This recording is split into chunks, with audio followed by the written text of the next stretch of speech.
what's up, guys? Welcome back to the Mike Check Podcast. This is T Word, the People's Champ, and the Saints fan. Thanks for tuning in. Today, we're going to be talking about wide receiver Michael Thomas and his potential return to form in 2023. Before we get into the video, don't forget to like, comment, go ahead and hit that subscribe button. We appreciate that feedback. We're seeing that growth on a regular basis, and we thank you so much for continuing to back us up and support us online. All right, let's get into the video. So, wide receiver Michael Thomas suffered a season-ending injury in 2020 that was initially considered something light, and it turned out to keep him out for a majority of the year. He returned for the playoffs, but he was basically a shell of himself. He couldn't do the things he usually did really well. It was a foot injury that kind of migrated to an ankle injury, and it just lingered. He was misdiagnosed with some things, and he was actually rushed back to play, and it ended up forcing him to forfeit his 2021 season on top of that.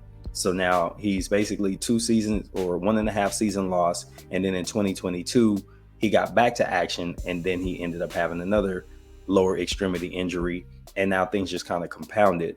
It took him quite a while to get back in shape. He neglected the surgery on his own choice. This wasn't something that was due to the team. He actually chose to bypass the surgery at the advice of a surgeon, and it was bad advice. That being said, Thomas has missed significant time, and over that period of time, people have started to question his desire to play for the Saints, as well as his desire to come back to football. Some people even said after he got his bag, he stopped wanting to be a stud receiver, and that's just not true. In fact, after he got his career high payday on his first deal after his rookie contract ended, he actually had a career season. This is from Sports Illustrated as they talk about what they expect from Michael Thomas with new quarterback Derek Carr. The Saints receiver, who once caught 149 passes in the season and logged more than 1,700 receiving yards, was never the same following the 2019 season. But that does not mean he can't be great again. Derek Carr will bring out the best in this workhorse receiver, whom the Saints could have easily gotten rid of this offseason. So I had this video in the holster ready to go, but I wanted to wait until June 1st because if there was going to be any changes as far as his status with the Saints, it would happen post June 1. And there's been no movement. So that means he's in the plans for the future, and I expect him to be doing great things in 2023. And coach of the Saints has decided to kind of sit Thomas out, take it slow, not rush him back because he's a veteran. You know what you're getting with can't guard Mike. So it's kind of a thing where they're saying, hey, his progress is good. He's going to be ready for mini camp in July. And then we'll kind of go from there, or actually training camp. So when Mickey Loomis, who's the general manager, is saying things like this, Dennis Allen is saying things like this, everybody is in, lock and step on what's going to happen with Michael Thomas going forward. I tend to believe that they are correct, and he's going to be good to go when the season starts. When he started 2022, you could see everything that you expected from Mike was there, even taking over late in the game where the Saints came back and beat the Falcons to open the season.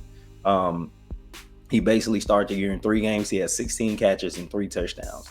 That's pretty good, right? Because you're averaging about almost 6 catches a game and then a touchdown per game.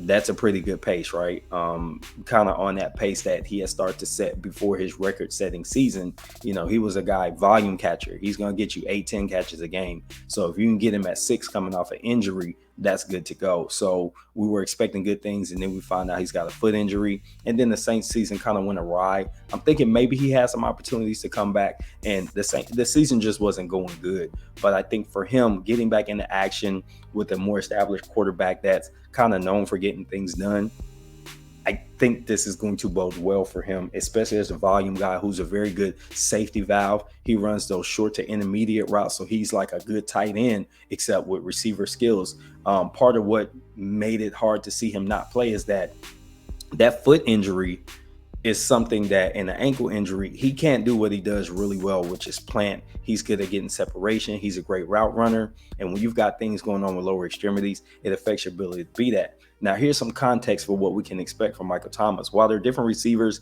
they are both big receivers with sure hands. Devontae Adams paired up with Derek Carr last year in Oakland or Las Vegas.